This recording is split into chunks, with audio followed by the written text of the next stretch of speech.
Sprint Unlimited. Hello, everybody. Once again, I'm John Roberts from the Speed Stakes down here alongside of Matt Clark. And Matt, what do you take after this first practice session? And so the car count begins for 2013 Daytona Speed Weeks. Owners are like, here we go again. But look, this is a work in progress. It's a new car. Drivers, crew chiefs, crews are going to have to learn how this car operates, how it acts on the track.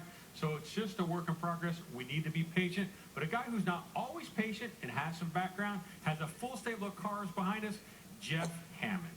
Yeah, the car count on the racetrack may be going down, but the car count out here is definitely going up. And folks, these cars are so good looking. Still, they're really good looking when they're on the racetrack. But the best thing about it, when things do go wrong, there's some safety improvement to keep that situation from getting even worse. And that was a good thing about it. We'll tell you more about that in just a moment. But hey, Danielle, we thought that practice was going to be calm, cool, and collective. It was anything but that. You are exactly right, Hollywood. 5 cars in total wrecked out early in the first practice session for the Sprint Unlimited, including the 99, the 20, the 78, the 42, and the 55. To help me break it down, welcome in Dave Despain and Kyle Petty. Dave, it seemed to me Matt Kenseth was searching for lines and just came down when there was no room. It's impossible to know what you should worry about. We all thought the problem was going to be bump drafting with the rounded noses. They're out there running around, Kyle. Nobody within 2 feet of anybody else. And Matt just misjudges a gap, makes a mistake that has nothing to do with a new car, and you got 5 of them right. Yeah, we've got red cars already. And let me just say, I sit up here and I call these guys out all the time because of things they do on the racetrack. I was wrong. I said they wouldn't wreck in the first practice, and they wreck in the first 4 or 5 minutes of the first practice. So, okay, that one's on me. I'm wrong. Okay, will they wreck in the final practice? I'm not even making any wreck predictions from now on. I did say the Daytona 500 winner will come out of that wreck somewhere. Yes, he did tweet that. 3 cars to backups. Let's go down to Hermie Sadler. Hermie?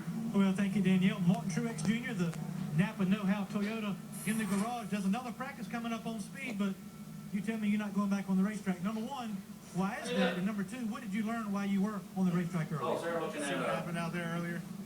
We Playing that happen, list so from, we played it safe. We got a 5-car pack with some other guys that didn't control their cars and learned what we needed to learn. So Napa Toyota feels good. I mentioned to you earlier, we tested this car here.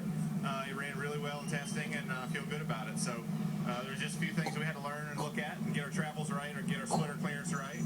And we're all set to go tomorrow night. That's Martin Truex Jr.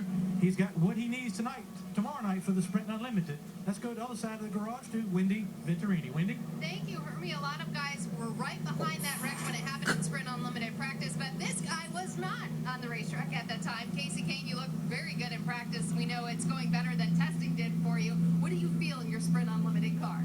I feel like it feels pretty good.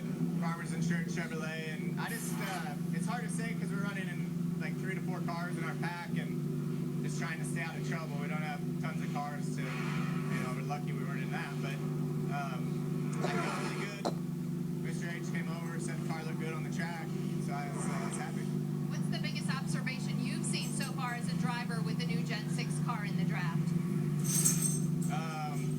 I think probably learned more at the test, because we made a good bit of laps at the test with 15 cars or so, and that was, I think the drafting's going to be more just a big pack. You're going to get better runs and be able to clear the cars in front of you if you have, if your car's right, and probably not going to be seeing a ton of pushing, but we'll find a lot more of that out tomorrow night. All right, we'll have fun tonight in practice. Casey Kane's about to go back at it. The Hendrick cars look a little bit different behind me.